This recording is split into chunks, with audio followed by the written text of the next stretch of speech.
আসসালামু আলাইকুম সুপ্রিয় দর্শক, আপনাদের সবাইকে জানাচ্ছি ঈদ মোবারক। আশা করি আপনারা সকলেই ভালো আছেন আল্লাহর রহমতে। আজকের ভিডিওটিতে আমরা খুব গুরুত্বপূর্ণ বিষয় নিয়ে আলোচনা করব। 2025 সালে ভারত এবং বাংলাদেশে কবে হবে ঈদ উল ফিতর, ঠিক কোন দিন ঈদ উদযাপন করা হবে, এর পেছনে ইসলামিক ও বৈজ্ঞানিক ব্যাখ্যা কী রয়েছে এবং আবহাওয়া ও জ্যোতির্বিজ্ঞান অনুযায়ী চাঁদ দেখার সম্ভাবনা কতটুকু রয়েছে, সবকিছুই আলোচনা করব বিস্তারিত ভিডিওটিতে। তাই আজকের ভিডিওটি অবশ্যই আপনারা সম্পূর্ণ মনোযোগ সহকারে দেখবেন, কারণ এই ভিডিওটিতে আপনারা পেয়ে যাবেন ঈদের সঠিক পূর্বাভাস এবং কিছু গুরুত্বপূর্ণ বার্তা। ভিডিওটি শুরু করার আগে আপনাদের সকলের কাছে ছোট্ট একটি অনুরোধ থাকবে, বিশ্বের সমস্ত মুসলিম ভাই বোনদেরকে ঈদের যদি শুভেচ্ছা বার্তা জানাতে চান তাহলে অবশ্যই আমাদের ভিডিওর কমেন্ট বক্সে ঈদ মোবারক লিখে জানাবেন।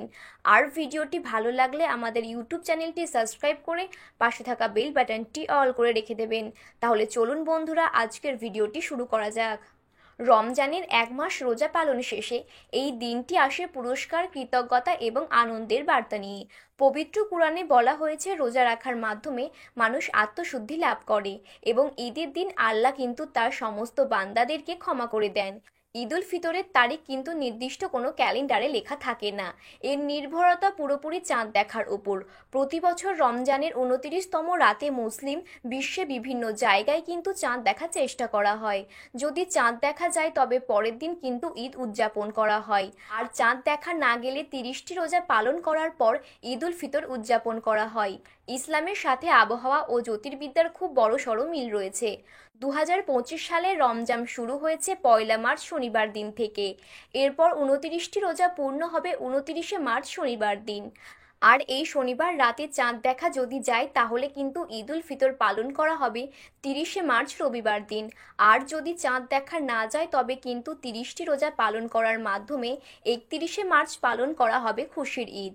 এই তারিখ ভারত এবং বাংলাদেশের ক্ষেত্রে এক, কারণ ভারত ও বাংলাদেশের মধ্যে চাঁদ দেখার পার্থক্য খুবই সামান্য।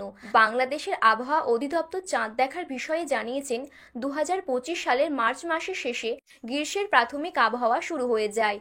তাদের মতে 29 থেকে 30শে মার্চ রাতে বাংলাদেশের মধ্য ও দক্ষিণ আকাশ পরিষ্কার থাকবে।